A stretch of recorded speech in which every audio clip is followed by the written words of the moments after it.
আসসালামু আলাইকুম রহমতুল্লাহি ওবারাকাতুহু। আজকে দেখব যে আমাদের সমাজে বিবাহ অনুষ্ঠানে যে একজন উকিল বাপ হিসেবে উকিল রাখা হয়, এটা কি ইসলামে জায়েজ বা কি কোরআন হাদিসে আছে কিনা, বা রাসূল সাল্লাল্লাহু আলাইহি ওয়াসাল্লাম এইরকম করেছে কিনা, সেটা আজকের আমরা সরাসরি বিস্তারিত দেখব।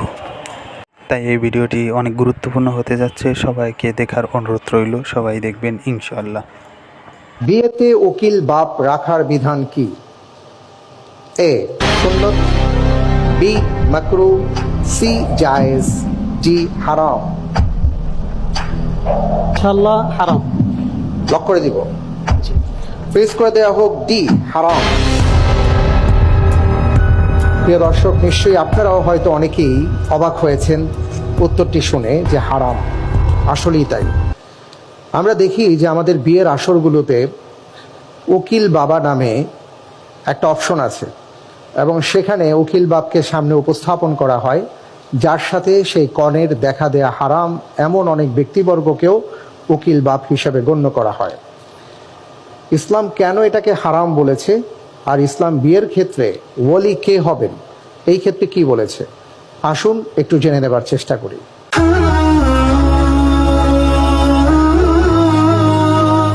উকিল বাপ বাংলাদেশের সুপরিচিত একটি পরিভাষা।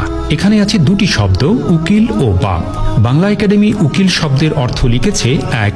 আইন ব্যবসায়ী, ২. প্রতিনিধি, মুখপাত্র, এবং ৩.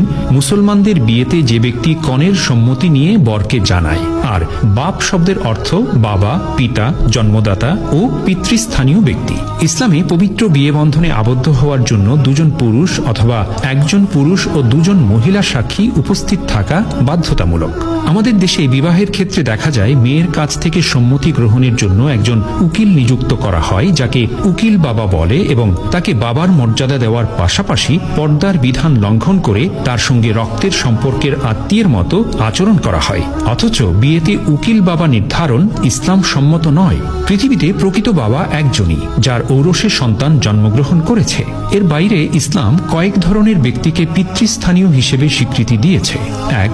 দুধ পিতা। কোনো শিশু যদি অন্য কোনো নারীর দুধ পান করে, তাহলে সে নারীর স্বামী ওই শিশুর দুধ পিতা। এমন পিতার সঙ্গে দুধ পানকারী মেয়ে শিশুর বিয়ে বৈধ নয়, তবে তারা একে অন্যের সঙ্গে দেখা সাক্ষাৎ করতে পারবে। ২. শ্বশুর।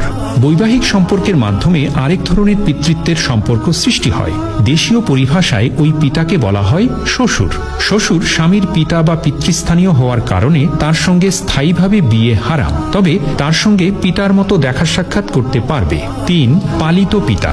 দত্তক নেওয়া সন্তানের অভিভাবককেও পিতার মর্যাদায় ভূষিত করা হয়, তবে এটা মনে করার সুযোগ নেই যে অন্য কেউ লালন পালন করার কারণে সন্তানের আসল মা বাবা থেকে সম্পর্ক ছিন্ন হয়ে গেছে, এখন লালনকারীরাই তার সবকিছু, এমন মনে করা সম্পূর্ণ নিষিদ্ধ। এটি জাহিলি যুগের কুসংস্কার। পবিত্র কোরআনে বিষয়টি কঠোরভাবে নিষিদ্ধ করা হয়েছে।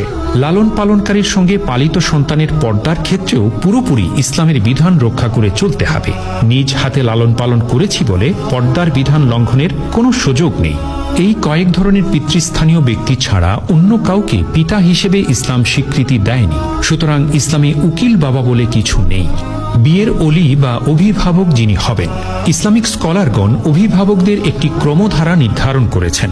অভিভাবক হওয়ার পূর্ব শর্ত বালেগ হওয়া এবং সুস্থ মস্তিষ্কের হওয়া। নাবালেগ ও পাগল ব্যক্তি অভিভাবক হতে পারবেন না। নারীর অভিভাবক হচ্ছে তার পিতা, পিতা না থাকলে তার দাদা, পিতা ও দাদা না থাকলে তার সন্তান, সন্তান না থাকলে তার ভাই তার অভিভাবক হবেন, ভাই না থাকলে তার আপন চাচা তার অভিভাবক হবেন, চাচা না থাকলে আপন মামা তার অভিভাবক হবেন, এবং যার কোনো অভিভাবক নেই, মুসলিম শাসক অথবা শাসকের প্রতিনিধি যেমন বিচারক তার অভিভাবক। সুতরাং নিকটবর্তী অভিভাবক থাকলে দূরবর্তী অভিভাবকের অভিভাবকত্ব গ্রহণযোগ্য নয়। আল্লাহ সুবহানাহু ওয়া তাআলা আমাদের সবাইকে বিয়ের যাবতীয় কুসংস্কার দূর করে শরিয়া নির্ধারিত পন্থায় সম্পাদন করার তৌফিক দান করুন। আমিন। সুপ্রিয় দর্শক, এতক্ষণ সাথে থাকার জন্য অসংখ্য ধন্যবাদ। এইরকম ভিডিও সবার আগে পেতে আমাদের চ্যানেলটি সাবস্ক্রাইব করে সাথে থাকবেন, এবং ভিডিওটি কেমন হয়েছে লাইক করে কমেন্ট করে জানাবেন। সবাইকে শেয়ার করে দেখার সুযোগ করে দেবেন।